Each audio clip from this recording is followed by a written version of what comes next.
Hello, everyone. Welcome to the most must-see movie podcast in the galaxy. Welcome to the NotMovieHacks Movie Podcast Show. Yes, speaking right now is Matt, and to my left, as always, is the tenacious Tyler. We could just start using a nickname for me now. Yeah. Tenacious T. Tenacious Big T. Big Dingle. Big Ding. All right, Matt. So last week was our first episode, and we're going to continue with the format of talking about some movie news and then a movie we saw over the last weekend. So, Matt, for the movie news today, a few trailers and one news story. So the first trailer that came out that piqued my interest and is also getting some pretty good early buzz from film festivals is the Upgrade trailer. Oh my god. Now this stars the discount Tom Hardy from Prometheus. Everyone is discount Tom Hardy. Everyone. There's no one as good Every as Tom actor Hardy. who's not Tom Hardy. This guy's especially discount Tom Hardy, though. He was in Prometheus and Spider-Man Homecoming. He's Spider-Man. Okay. Oh, he was one of the bad guys? Yeah, he's one of the crappy bad guys in Spider-Man Homecoming. But what did you think of this trailer, Matt? I thought it looked interesting. I think ever since Atomic Blonde, the trailer was so amazing. And then the movie was really mediocre. Mm-hmm. I felt kind of betrayed by I can never really truly trust action movie trailers, especially ones that look like they're being nuanced in some way. Okay. I mean, there are parts that look cool, like the way he fights, but I'm not sure if it's what the lasting power of it will be in the movie. So you don't think that this kind of gimmick, or I wouldn't necessarily say gimmick, but the story can stretch over. It just felt like RoboCop. I was thinking that. I was getting RoboCop vibes from it. But I'll be honest, this trailer reminded me a lot of the fun I had with Hardcore Henry. Yeah. But what piqued my interest a lot was the directing choice of it.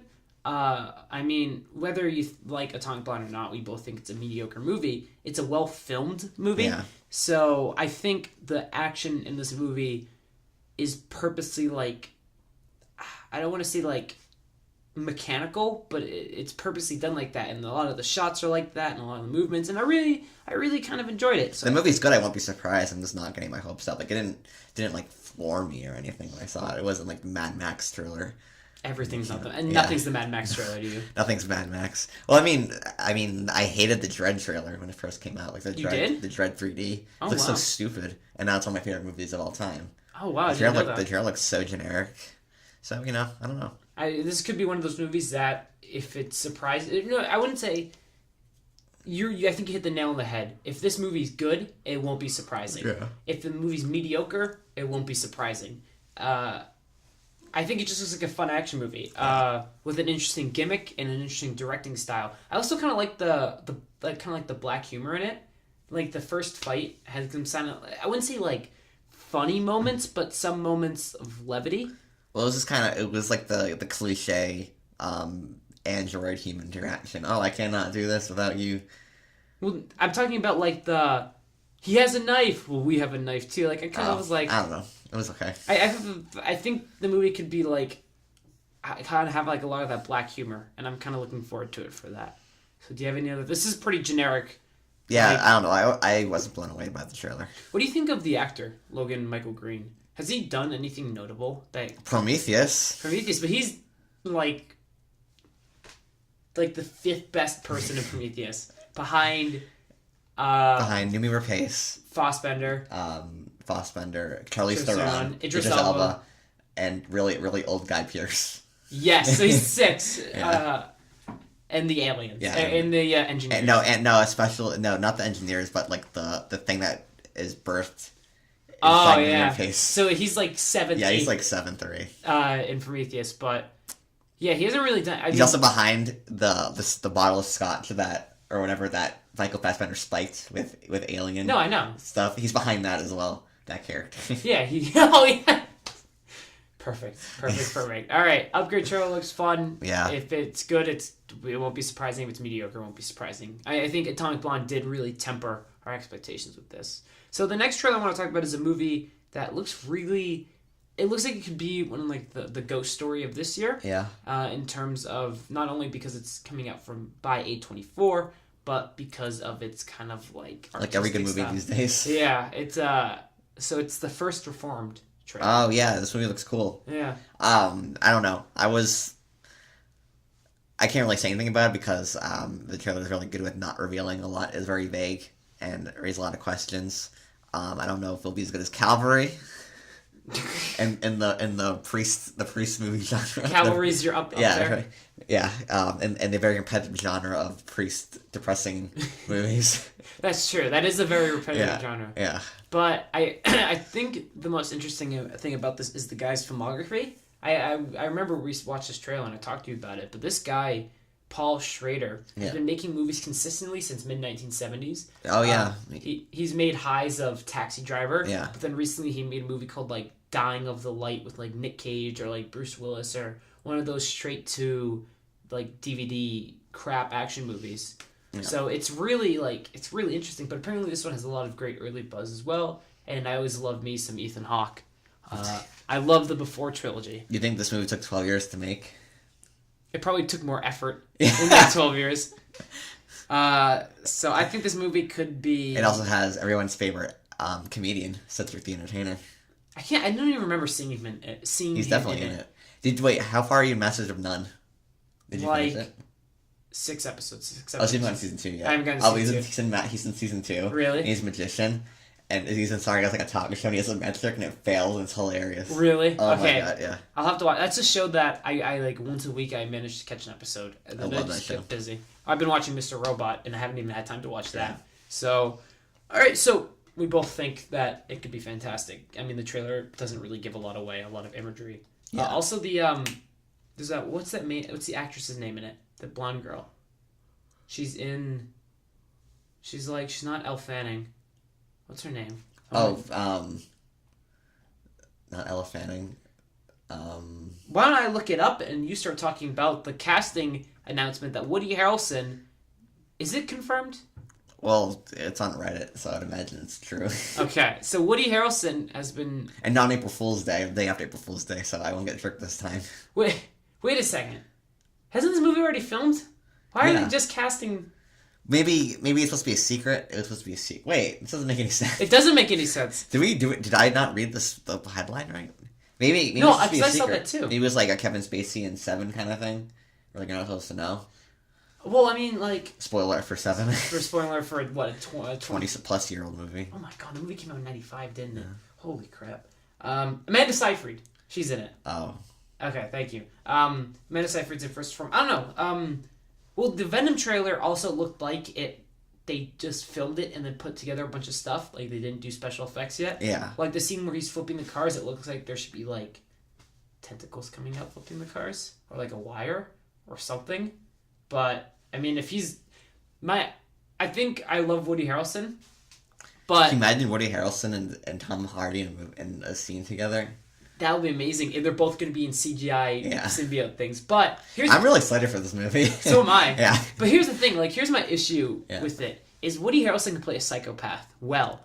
We just saw him do it in War of the Planet of the Apes. You're right. The thing is, though, he's too likable as a psychopath. I'm pretty sure Carnage as a character is just supposed to be a murdering psychopath, I don't know evil anything person. About Carnage. I'm pretty sure he's just evil. Like, but the thing is, Woody Harrelson is a charming actor and charming individual, and I don't know if I'd be able to take it seriously if he's being evil. Like, even War of the Planet of the Apes, he's sympathetic, and that could do a lot with the writing, but it just naturally comes off on him. He's a naturally likable actor. Well, he gets some pretty disturbing lows in True Detective. Okay. So I'm not as worried. Okay. It all depends. Like, I mean, obviously he's like True Detective like super seriously when he's acting. Like, maybe he won't take Carnage as seriously as True Detective. But I do think he can get to those lows because I've seen it. Like, even though he's a good guy in True Detective, he does some pretty disgusting things in it, and yeah, I don't have my doubts that if he wanted to make you not like him, that he can do it. I have absolutely no expectations for this movie. The idea of, because Venom is a villain. Yeah. But they're gonna... there's iterations where he's like kind of like an X-Force kind of person. Like an anti-hero? Yeah. I don't know if I care for that route that much. They're trying to start their own universe, Spider-Man universe, without Spider-Man, so they have to make Venom the hero. Well, who does Venom fight? the eviler version of Venom and Spider-Man. It's just, I don't know. It's this movie, I'm going for it purely out of the fact that Tom Hardy is signed on for it. Yeah, because he does not do very many projects. No. It's very rare that he doesn't have, like, at least a decent movie. Like, he's done a few, like, there's a movie called, like, Catch Something, or some kind of, like, weird Russian movie. Oh, something, Child 44. Child 44. That's right, and no one saw it. Apparently it's terrible. But then he also does something like Legends, which is the two Tom Hardys, which I haven't seen, but I heard it's, it's decent. Okay. Yeah, but you're right, he doesn't do much. And the fact that he would sign on for a Venom movie... Yeah. It's not like he needs it to, like, boost his career. He's doing fine. Yeah, he's Tom Hardy. But that, I don't know. I think Woody Harrelson... my expectations I already used earlier are tempered for this movie, Matt. I don't know. I'm optimistic about it. Okay. I think it'd be kind of a cool idea. All right. So on the final trailer before we get into our movie for the day, it'd be hard to top Topher Grace's performance in Spider-Man 3, though. Oh, absolutely. Oh my! I want to watch Spider-Man 3 again. It's a great movie. Is the Cargo trailers? It's a Netflix movie that's coming out May 18th. May 18th? Yeah. No one's gonna watch it because Deadpool's coming out that day. Oh, that's right. Oh my god. Yeah. But the movie looks interesting. I think this role, the sympathetic dad role, is like made for Martin Freeman. He really kind of captures that well, I feel like, tonally in the trailer. So it'll be a movie that I watch on Netflix and probably forget about the day later. I think this looks really lame. Really? Yeah. I don't know, it seems a little too, like, schmaltzy.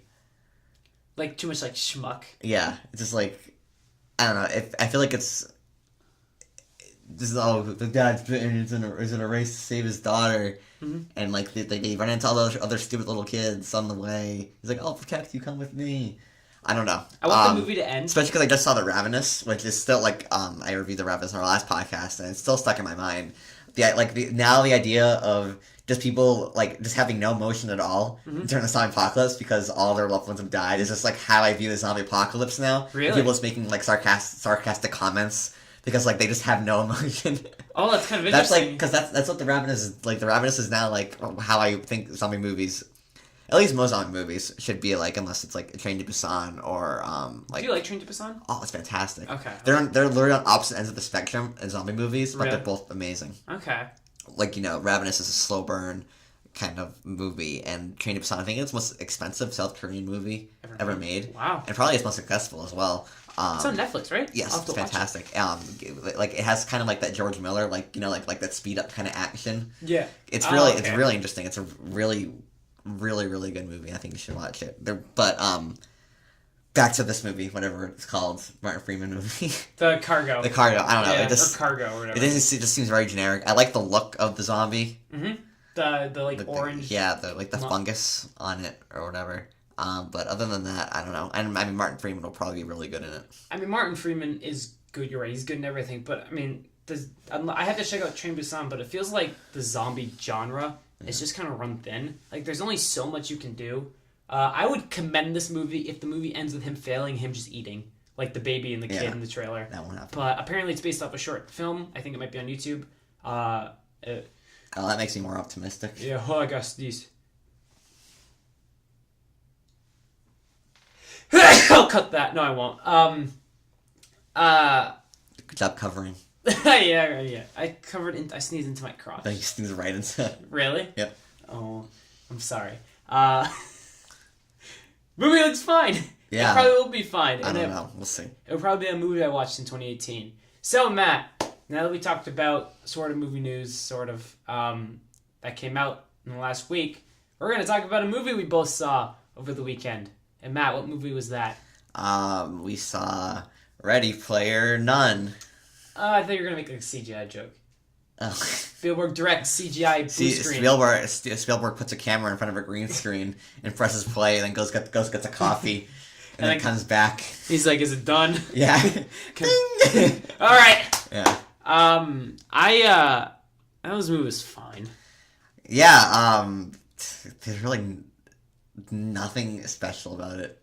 I think the score is fine. Oh yeah, the score is really good. I think the score and the amount of CGI in the movie and the fact that it all looks really well done is commendable.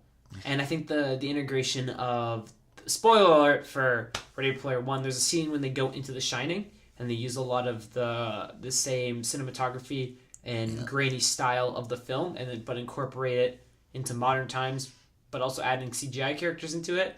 I thought that was fantastic. Actually, that was probably the best scene of the movie to me. It would have been nice if they tried to do something new, like in any category. Look, it's the blood from the elevator, and look, it's the naked girl in the bath. And is there a naked girl in the bath in Shining? The Shining? Yes. Oh, yeah, you haven't seen The Shining. Yeah. Look, it's Chestburster. Oh, that's right. Which looked better than it did in Alien Covenant. It did, yeah. I don't know. I thought this movie was incredibly mediocre. If it was 40 minutes short, I probably would have enjoyed it. Oh my goodness! That should be on the poster. 40 minutes longer, 40 minutes shorter would probably be a good movie. Yeah. People like it. It has good critic and. I don't know. I feel like they're all bought out. Honestly, like. Do you think it's just stupid nostalgia? Like people are like, I know what that is, and then it's because they're. I'm sorry. One of the stories of the book was the fact that it's 80s references, but having every reference ever just kind of killed and like what we said, like Mark Rylance is like supposed to be like this, is playing like the god computer hacker. Everyone loves him despite the fact that he's hoarding $50 billion. $500 billion. Yeah, $500 billion for a stupid game to beat because he's so self-indulgent. What a great guy. But like you can just tell like he has no idea what anything he's talking about. He's like Bill and Ted, and he just looks at the camera and he's like, I guess that's a thing. They'll make a CGI thing next to me. But oh my god, what was I gonna say? Well, it's just we can use because we now have a great example of media that really portrays like computer like anxiety or people computer or social outcasts who focus on computers, and that's Mr. Robot. Like Rami Malek is an unparalleled performance in that kind of genre, and then you see Mark Rylance doing whatever the hell he was doing, just being like quiet and making his words slow. It was like a sullen Tommy Wiseau impression, which the only good thing about Tommy Wiseau is how boisterous he is, and then it's just like I don't know, it's just such a weird performance. Also, the trailer, like I feel like people might have liked it because the trailer basically told them what it was going to be. Well, the trailer better than the movie. So then, I don't know. I thought like that trailer was just like which one? The 9 that came out? The one when they sing "Pure World Imagination." I like that trailer. Well, I mean, I don't know. I haven't seen a trailer try so hard to get to strike a tone since Man of Steel, where it's just it's just trying to like make you feel emotions. It's like it's like so on the nose and so ugly visually that it's like who falls for this shit? And so like when people saw Ready Player One, like, oh, it did exactly what I expected it to do. By that I mean show nostalgia and not do anything new at all. Like the Lego Movie is such a perfect example of how to like get into nostalgia. Mm-hmm. Like, you know, kids like even like I was a kid who had imagination and played with my toys as well. Mm-hmm. And like Wonder Woman and stuff, going to places that already exist. But like they had original characters, and even the unoriginal characters they made original, like Batman. Mm-hmm. This movie was just so one-dimensional in its nostalgia that it just bothered me. Like we talked about this, Lego Movie does references perfectly because the references don't overshadow the narrative. Yes. But you also brought up a good point. A lot of the known characteristics of these references, for example, the Batman and his darkness. Yeah. He's like an egomaniac. Yeah. They what Lord and Miller did with the Lego Movie is they just made all those characteristics grander. They what's the word called? They like something. Okay. They amplified it. Amplified it. Thank you. Yeah. They amplified the characteristics, but in Ready Player One, the references overshadowed the story. Yes. Like the final fight of the movie is 30 minutes long, or whatever. But the first 15 minutes of the fight are just CGI references clashing as the camera pans between references. So you go, look, it's Teenage Mutant Ninja Turtles fighting Street Fighter. Yeah. Or look, it's Chucky. Or it's Gundam fighting Mechagodzilla. And then finally, after 15 minutes of the fight, you finally have Spielberg deciding to focus on the vehicle of the story, the actual character. It's whatever the fuck from Back to the Future. Oh, the DeLorean. The DeLorean. Yeah, but it's just... It's the DeLorean! I don't get the reference. No, it's just how obvious that the reference is. You're like, I know what that is. This is my culture now. That's why I like the first fight. The first fight to me almost gave me a headache though. It was so overtly loud. It was just boom, boom. I can't like I don't know. It was enjoyable from a purely speculative spectacle. Well, I like it because because you're actually following something. Yeah. Because there is you mentioned you're just on a rail watching this stuff. There's no. It doesn't feel like it's fluidly happening, but they managed to create enough stuff around it where you're watching it, you're like, oh, this is really cool. But then if you take a step back, you're like, this is just noise. And it needed to be more self-aware. If I said, if Lord and Miller directed this movie, it would have been amazing. Yeah, I would have loved it. It played itself so seriously, and so I've been playing video games my whole life, and the fact that I can get immersed in video games, but I don't see magic in video games. No. Like they try to portray on screen. I don't. This might just be the old man in me talking, but I think that when you see little kids with smartphones, little kids with smartphones playing games, it's Color or something. I don't go play with Legos. Yeah, it seems to be telling oh, look how magical video games are. Even though a lot of video games really aren't that magical, and they don't lead to violence, but they can lead to anti-socialism and stuff. And they have some contrived message at the end about, oh, remember to go outside every once in a while. Literally in the last 5 minutes, Mark Rylance looks at the camera and says, people should go outside too. Don't let the Oasis take over. Yeah, and it's I don't know, I don't like the message where it's encouraging you to to just be fully immersed in the video games. I think that, again, it's the old man in me talking. I don't know, I think you should go out and play basketball or draw or write or express yourself creatively. Creatively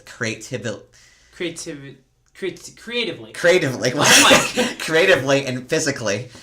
We both stumbled on that one. Yeah, creatively and physically. Because you're a kid and you're supposed to do that. You're not supposed to just lock yourself in a room and play video games all the time. Because video games is fun. But there is a world out there to enjoy, and that's just how I feel. The message to me seemed kind of hypocritical at the end. I mean, we talked about this after we saw the movie, I mentioned the spoilers. The main character and his girl and his friends they beat the game, and they get the $500 billion, and then they try to force the message of you have to experience the real world. However, the Oasis was created to get away from how crappy the world was, but then they closed the Oasis on 2 days.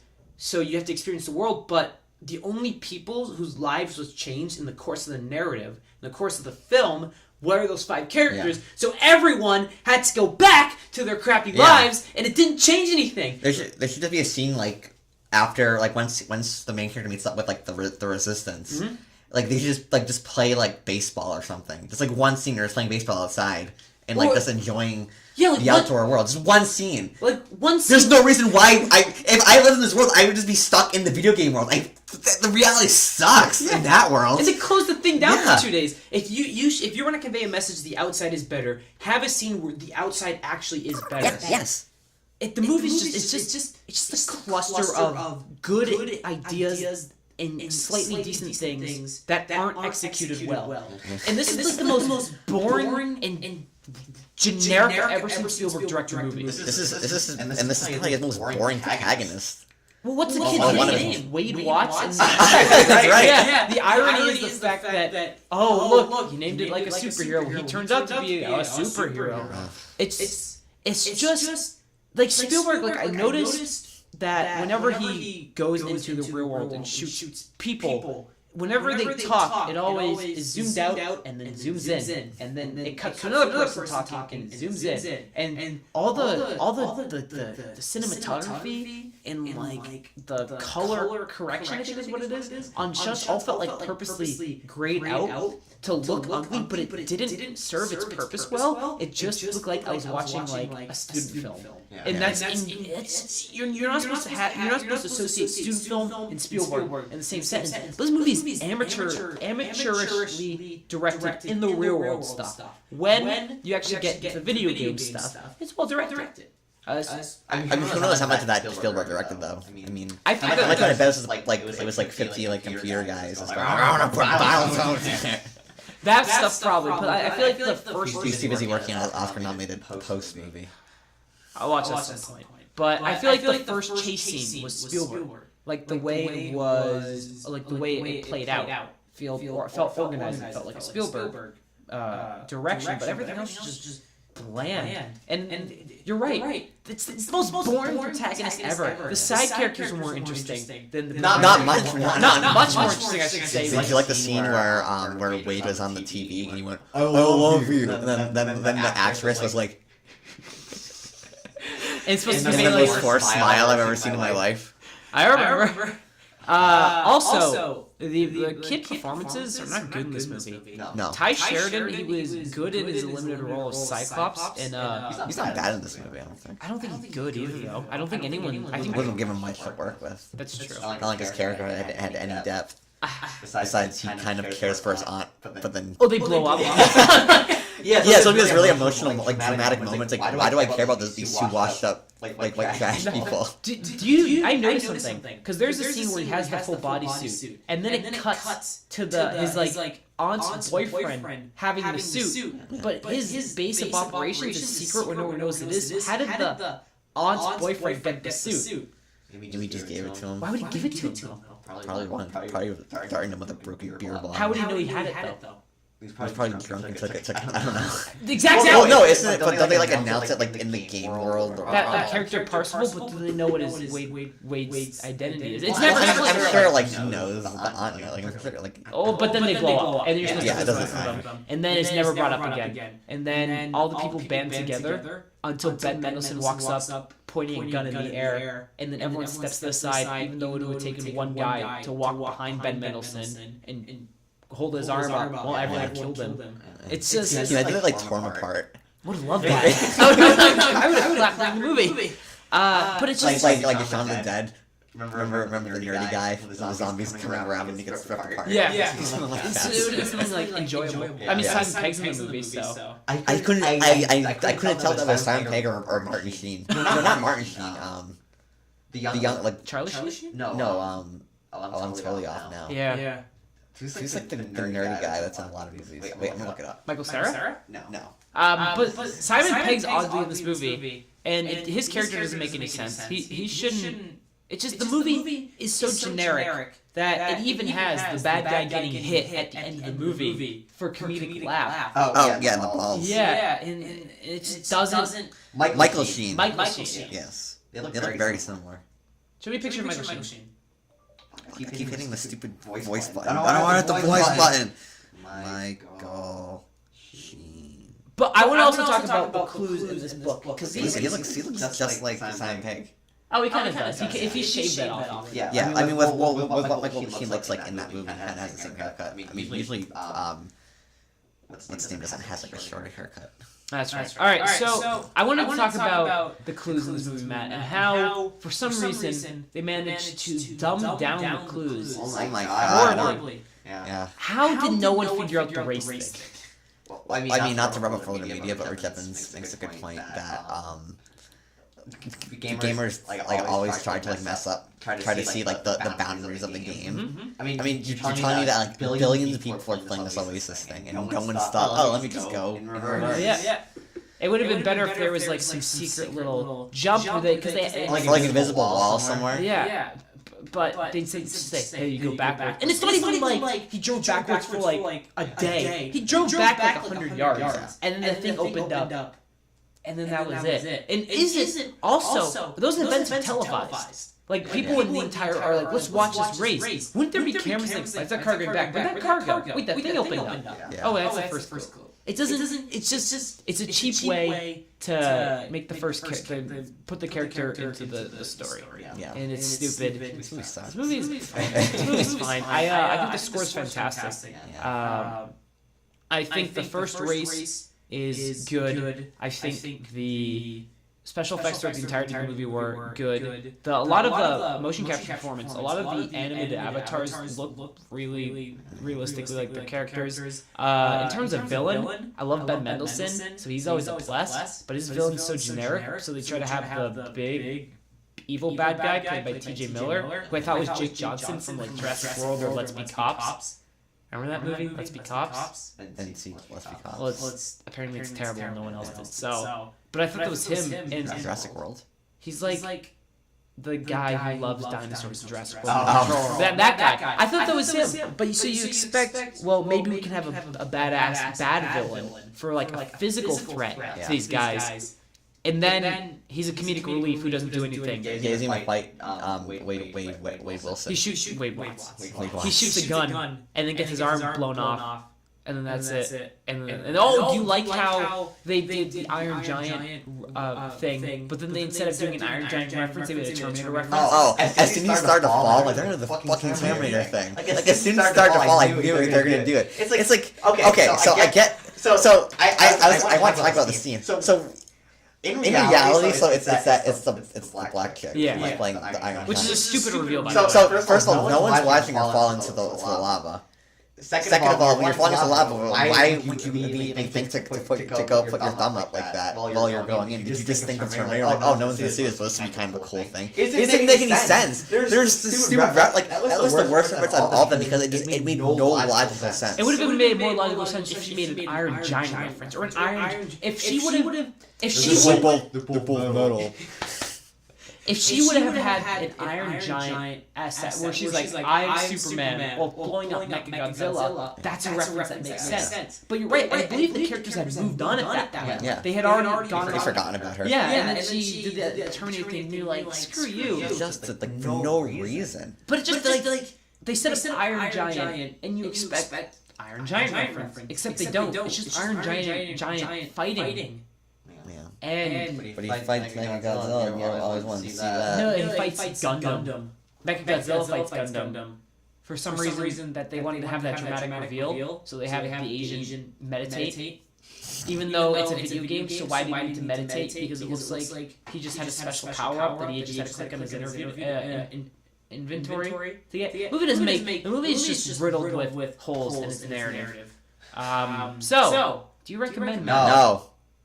Well, thank you guys for listening to episode 2 of the NotMovieHacks Movie Podcast show. We probably will do this once a week, if not once every 2 weeks. We'll just see what the news is like, if we see movies. This weekend we'll be seeing Isle of Dogs, and I'm going to go see A Quiet Place, hopefully.